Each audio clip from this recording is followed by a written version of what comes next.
Hello everybody, Logan here, LSB0526 Gaming. Today we are going to be doing a little tips and tricks for a starting guide in Skyrim.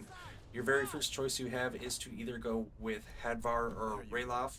Hadvar's going to, or Ralof's going to give you the choice of retrieving two-handed weapons, while Ralof gives you the choice of retrieving heavy armor. For the Imperials have heavy armor, and the Stormcloaks have two-handed weapons. You can retrieve these. The only way you can retrieve both the heavy armor and two-handed weapons is if you side with Ralof, for there are no heavy armor spawns if you side with Hadvar. But of course, you can take out both sides of the Imperials and Stormcloaks to get whatever you need. Pick up any and all ingredients and foods when you are running through the tutorial. Flames works great as a beginning level spell to where you can just spam flames, because the flame spell continuously stacks damage. So don't forget the potatoes that are in there. You need potatoes for vegetable soup. Grab all the potions that are available. Check some of the sacks, because there can either be tomatoes, apples, flour, or salt pile. So make sure you do that. There's a basket that has rock wobbler eggs in it too. Don't forget to grab those. Take out everybody that's in here that you wish to take out for either apparel, weapons, armors, whatever. I usually take out the mage because he's got some cool stuff. Make sure you lockpick every cage for additional experience. Grab all of the mage loot. There's only one other cage that has gold in it. Check all the skeletons for some bone meal. You don't have to do all these things while you're in the tutorial. You can literally choose to do whatever. Some of these are better to do for you can get quite a good sum of money collecting the things in the tutorial as far as like selling goes. So that is super helpful. You get your very first longbow here. You can loot it from some of the Stormcloaks or the Imperials, whatever you choose, or else you get a longbow when Ralof or Hadvar decide to give you a longbow. But collect all the fallen arrows. Those are great to have. There's gonna be like a fire patch down there, so light that up. That helps tremendously. Usually you can get almost everybody there.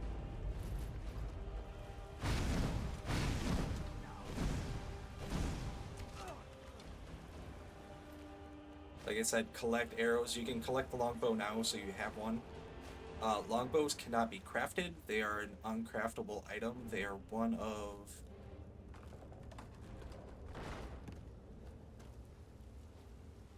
of 6 bows that cannot be crafted. That being the longbow, hunting bow. Okay, 7 bows, because the practice bow can't be crafted either. So longbow, hunting bow, imperial bow, the Falmer and Forsworn bows, along with the ancient Nord bows, cannot be crafted items. So you will have to collect them if you wish to collect all the bows in the game.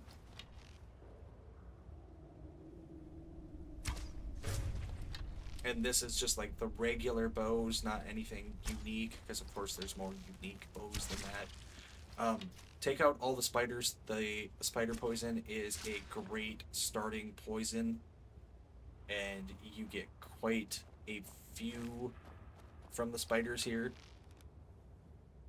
Try to sneak when you can, get that extra sneak bonus. Unless this is all up to you. however you wish to play your playstyle. Grab all those, and then grab all the spider eggs that are in here, because spider eggs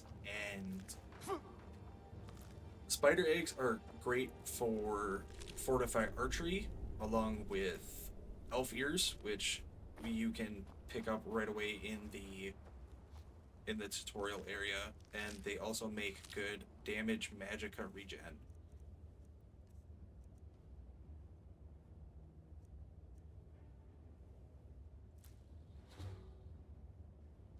And also damage stamina. So they are a very good beginning ingredient to find. There's only like one thing that you need in this area besides from attacking the bear. There's a health potion. There is a Blackbriar mead potion, or not potion, but Blackbriar mead. You need this for a level 9 quest, I believe. It is a quest in Falkreath. Make sure you pick this up now. It is very difficult to find Blackbriar mead anywhere else besides Riften. Then, of course, you have to buy it. So, it being free right there to begin with. And then you can either sneak past the bear or take out the bear any means. The bear's got bear claws and a bear pelt on it. The bear claws work great for both fortify one-handed and a damage magicka regen potion. So that works great. Then, of course, just exit. You can choose to do survival mode here. We are going to head southwest for our skill book number 1. There are actually 6 skill books when you take this path from Helgen to Windhelm. So this is the direction we're going to go to begin with. So there's a little bandit camp that's off to the southwest of Helgen. The bandits spawn the second you open up the chest, but our very first skill book is sitting right next to the chest, being a light armor skill book. There, of course, is a health potion right next door.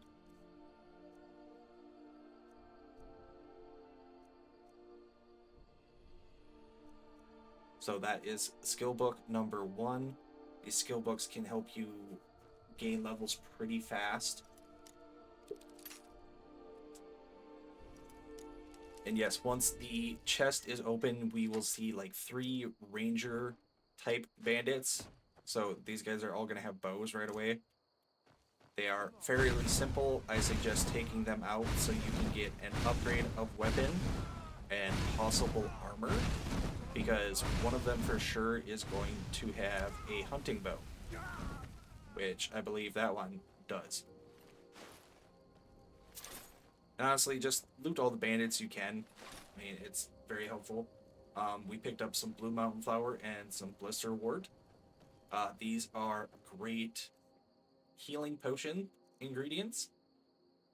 Blister Wart is also great for fortify smithing, along with glowing mushroom.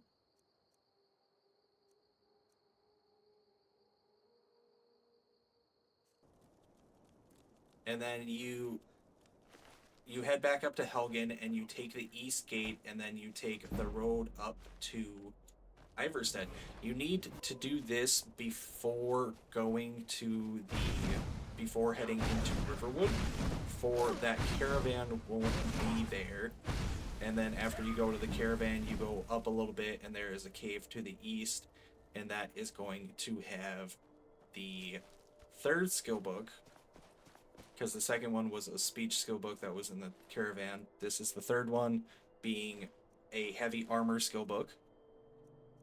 So that is 3 out of the 6 skill books before we even get to Iverstead. And then if a hunter isn't around, you can take their horse. That gives you a free horse. Take the horse down to the alchemy shack. You will see a couple down trees that will have scaly photiota. That's going to be the very first ingredient in the fortified carry weight potion, which is like one of the most expensive selling potions you can make right away. So make sure you grab that as an ingredient, grab every other ingredient and whatnot that you see around as well. Grab some canis root. You'll see that around on the way. That is for fortify one-handed, paralysis poisons, fortify archery poisons. There's lots of good ingredients.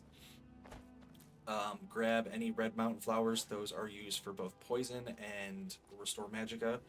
Go to this little fallen area here right outside of Iverstead.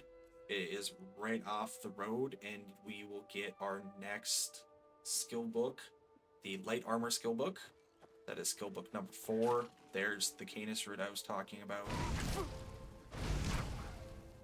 And literally just take the road to Iverstead. You can see that the sign is right there.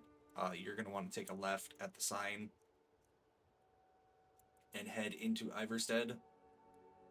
I locate Iverstead at the very beginning just for the fact that you need to go Iverstead multiple times throughout the quest line, and this is by far like the fastest way to actually get to Iverstead, in my opinion.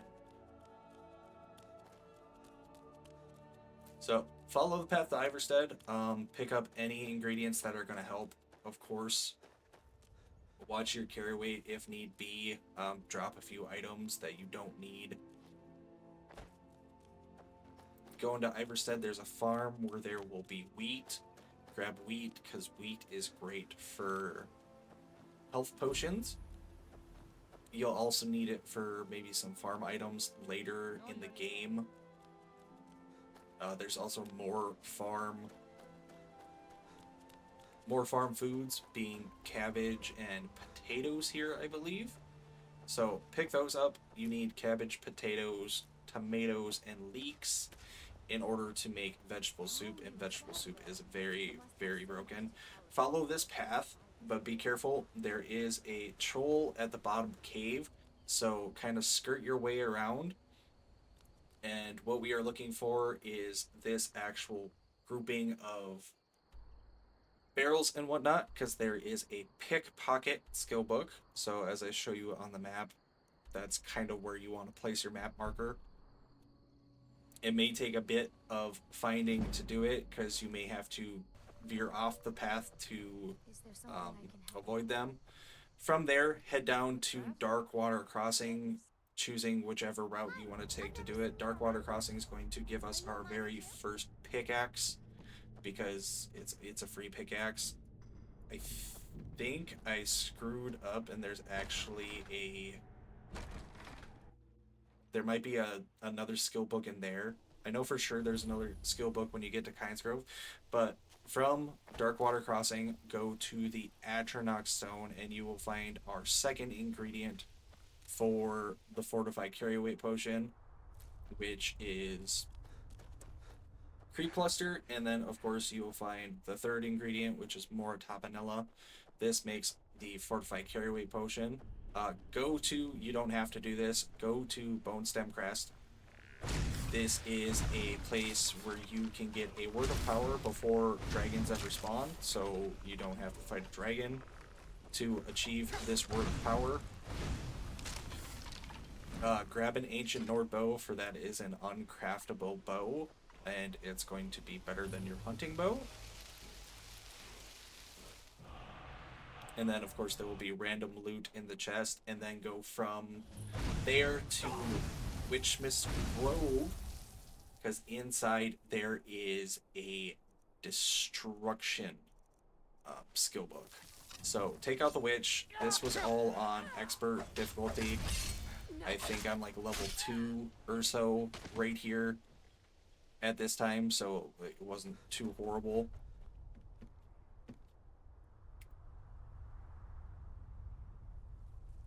But yeah, that makes number 6, and that is the skill book of destruction.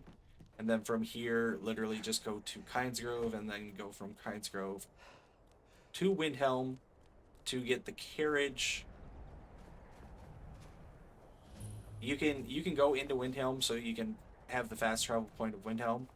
I just went to the carriage, and then we are going to fast travel back to Where do you want to go? Helgen to head down into Riverwood. And that is where